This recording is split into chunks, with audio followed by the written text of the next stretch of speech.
Hello and welcome back to Rage Gaming and Diablo 4. Today I have a new build video for you in prep for the whole upcoming Abattoir of Zir. I recently covered a very survivable Infinite Mist build in prep for that using the uber unique the Selig amulet. However, based on the new footage we recently saw of both a tier 1 and 10 Bloodforge via the campfire chat the devs did, we think DPS is going to be even more important than expected. The health pool of enemies in tier 10 look pretty intense. So a tier 20, or ideally the top 125, is going to be otherworldly. Overall then, we think Bone Spear is going to be a top contender for Zir, and this is partly because you can make it survivable to a sort of required amount, scaling back the DPS output to adjust where needed. Infinite Mist is still going to be a close second. It has easier, better survivability, but in those higher tiers where the DPS is going to be vital, simply won't compete in any single target or bigger health pool situation. We will constantly be facing massive health pools in those higher tiers, so this is going to be a major problem. This variant of the Bone Spear build though actually uses a one-hand weapon, so obviously a sword,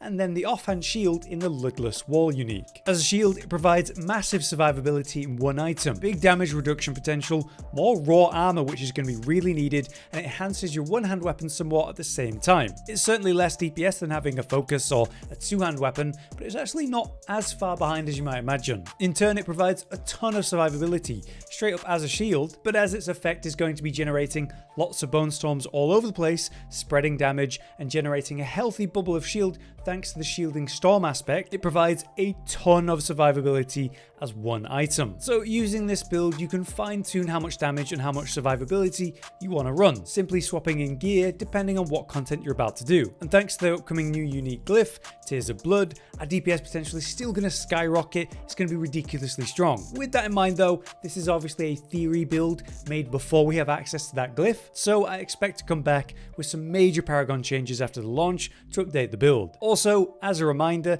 this is a zero uber unique build, so that it's much more approachable as an option if you haven't been mindlessly grinding hundreds of Duriels. I am considering a Selig version of this build, which may be required at the highest tiers where the damage might be just too much, but for now, this is my best non-uber unique version for you guys. So with all that said, let's just explain the build. As always, beginning with the skill tree, we're still using the Bone Splinters with Acolytes as the basic. As our core, of course, we're maxing out Bone Spear and going paranormal. We have the Hewed Flesh to generate corpses. Obviously, we want as much max essence in a Bone Spear as possible, and imperfectly balanced to increase the potency of the spears. On the next tree, we do have one level in Blood Mist. This is our Panic button. Saves us a lot of points in the skill tree since we're not running Decrepify, so we can have this. And you'll also notice we have 1 point in Corpse Explosion, and it's enhanced and blighted now compared to before. The reason for this is because it turns the Corpse Explosion into damage over time for 6 seconds. The damage actually matters 0. We don't care about that at all. Why it matters is because of the defensive aspect Disobedience. Increase your armor for 4 seconds as you deal any form of damage, stacking up to 66% more armor. This is really important. You're going to need roughly 15,000 armor in a tier 25 Bloodforge dungeon, and so when Disobedience is going at its full capacity right now for me in this build, I'm touching towards 14,000. So through using the blighted version of the Corpse Explosions that triggers naturally using our, unique ring, it's giving us a lot of armor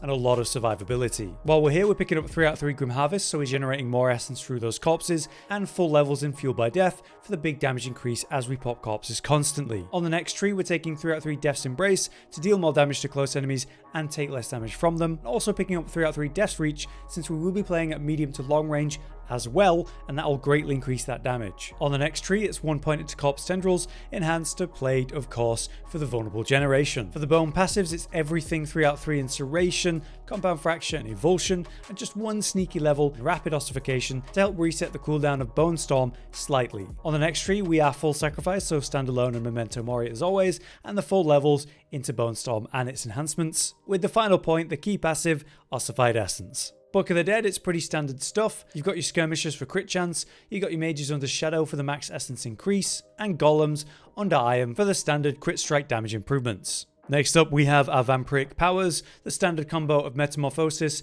and Prey on the Weak to increase the damage and generate Vulnerable. It gives us a consistent way to generate Unstoppable, so we're going to be getting our essence back every 4 seconds by using that thanks to the Bolt's Will. Defensively, we're running Resilience, which is a major damage reduction for every 2% life you're missing. Sanguine Brace provides us with lots of fortifiers, we kill many enemies, and that actually gives us crit strike chance at a certain point. Very nice for this build. Lastly, we have Ravenous to give us massive attack speed based on our move speed, so that we can send out more Bone Spears faster and generate more essence with our basics. Next up then, we have the Paragon boards, which I'll just scroll through so that you can pause and take a look at where I spent my points if you want. As I've said, this is going to be the thing that changes the most as we actually update the build after getting the new unique glyph, but for the moment, this is where I've settled, and it's a pretty solid point to begin with. First up, we have our starter board. We're coming around to pick up Prime and ignoring the magic node max life since we need to save some points somewhere, and working our way up to the glyph where we have Sacrificial. The reason this is on the starter board now instead of the last board like before is because of its bonus. Grant 114% bonus to all magic nodes within. So instead of getting 50 armor, each of these magic nodes are giving me 107, or double the dexterity, double the damage. It's pretty incredible. So having this on the starter board is a major DPS and defensive increase, so I've had to do that. I get it active with exactly 40 intelligence though, and don't spend any more than that. I also come down and pick up Resilience to get the resistance to all elements, and some of the nodes about that too. We leave the starter board and head up to the top, where of course the next board is Bone Graft, rotated just as it was before. We come from the bottom and come around to pick up Entomb, and then get Bone Graft, the legendary node itself. Then we'll come up straight to the left to come grab Reinvigorate and the nodes around that. Straight up next to Calcify for the more damage improvements, and then we loop around here newly to get Tenacity for the max life and also the armor around here. We're going to need all that survivability for these ridiculous Blood Forges. Up to the left, we come around and pick up our Exploit Glyph just as before, giving us extra vulnerable damage and improving our damage to vulnerable enemies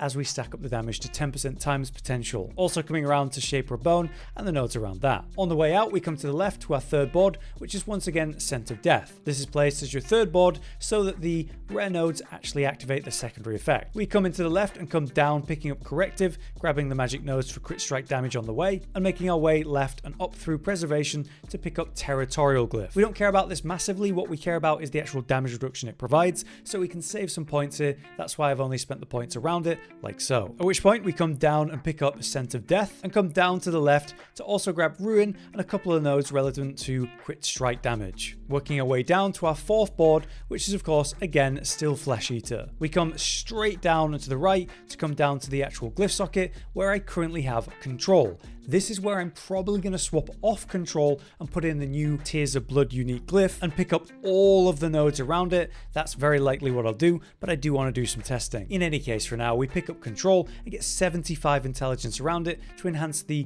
damage to crowd control enemies as much as possible. We'll come to the left and work our way down to the legendary node Flesh Eater to get that, and come to the left and also pick up Stifle just for the extra critical strike damage that provides, as well as the damage to injured enemies. Then it's our fifth and final board, where we come up to our third board and go up instead, saving points as much as possible. Coming up to the board and activating it like so, and this board, just as it was before, is Wither. The reason for this is because I'm specifically lacking shadow resistance in the build, and so to reach the 70% cap, I need Gloom and some of the magic nodes around it to get there. So I go for the Wither board for that reason. You might not need to, so I rotate the board just to get to the glyph, coming straight through and around, activating the glyph socket, and then picking up Gloom and some of the nodes around that for the shadow resistance. Here we have Essence, where I've got 34 dexterity around it, giving me extra crit strike damage and the secondary effect of more crit strike damage to enemies that are not healthy. And that's the current state of the Paragon boards, which again I will change when the unique glyph actually drops. Next up then, we have the gear section, where I'm just going to go through pretty quick. Starting from the helm, we have Disobedience. You can have this on any of your defensive slots of helm, chest, and legs. This is the most important one though, because we're going to need max Disobedience always to push towards 15,000 armor as much as we can. On the chest, I have my other defensive, Shielding Storm. We're generating tons of Bone Storms thanks to Lidless Wall and Bone Storm itself, so tons of barrier to keep us alive. The third defensive aspect would be Might, of course, which I've dropped to run to Bolt's Will while fighting tier 100s. If I need more defensive aspects, then I will run Might and drop this on the leg slot. That very well may happen, and I'll rely on the new unique glyph to give me the damage that I'm losing when I drop to Bolt's Will. On the gloves, we have Serration as before, and the boots are of course Ghostwalkers, giving us nice movement speed as we generate Unstoppable from Blood Mist or of course our meta dashing. Also, we're going to be getting attack speed because we get Ravenous attack speed from move speed, so it's nice synergy. The one-hand weapon is a sword. You want the critical strike damage inherent to that. It's also where I've got Splintering, where it used to be on a two-hand. Obviously the shield is Lidless Wall itself, and we are running this Sacrilegious Ring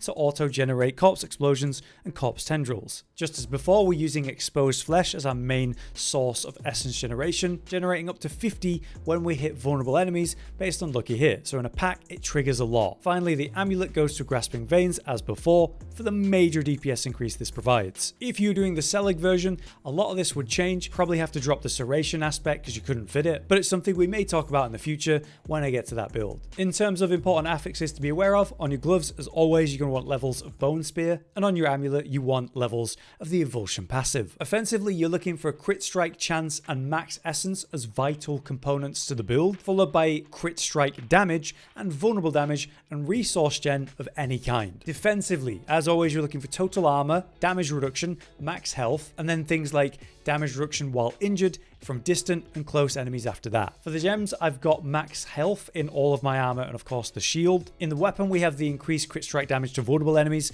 and then it depends on your build what you need for your amulet and ring gems specifically. You need to make sure you're reaching 70% cap in all element resistances, so whatever you need to do to reach that, you need to slot into these. If you happen to have a leftover slot and reach the cap anyway, maybe you could run some skulls for extra armor. As far as your gameplay goes then, it's pretty standard Bone Spear. Since we're not using Decrepify in this version to allow for Blood Mist as that reliable panic button which we will need, everything is really about maintaining our strength, which means throwing Bone Spears as much as possible while keeping your essence on the upper end of 50% as a minimum. It's a good idea then to spread out basics between Bone Spears when possible, and movement wise, keep circling the enemies, consistently dashing to maintain your unstoppable effect, giving you essence and also increasing your damage thanks to Default's Will. Ideally, you'll position so your Bone Spear is breaking and bouncing back off walls to quickly burst them down. The auto-triggering corpses are also going to be a source of constant essence and CC, which should keep your disobedience stacked up and also the enemy stunned. We save our intentional corpse tendril use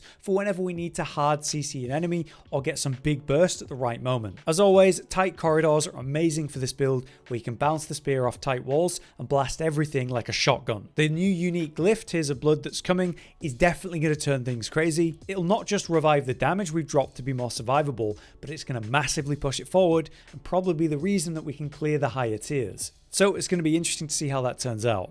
But yeah, that's the conclusion. That's the build without any uber uniques needed. I know that glyph is going to greatly change the plan for the Paragon. And also, Seligs is something I actually have, so I might work up a much more survivable version. It's just a question of if that costs too much DPS, how much can the new glyph Tears of Blood carry the damage. Compared to the Infinite Mist version, it's definitely going to be more vulnerable to death, requiring more careful gameplay by comparison, but the DPS potential is huge, and that's going to be really important. I do think both builds are going to have high potential in the Bloodforges, but we'll see how competitive they truly are. We'll be back with videos about that topic and updated builds when it happens, but until then, I've been Hollow, you've been you, thanks for watching, we'll see you next time. Josh, Cotton, and Hollow with the videos, dropping the humor like a hammer on your tippy toes, bringing entertainment on a daily arrangement to take our insanity and turn it into entertainment. Yes, I said entertainment twice, to reiterate that it is nice to look into your faces on a mostly daily basis when you let us in your homes to make the whole world a stage.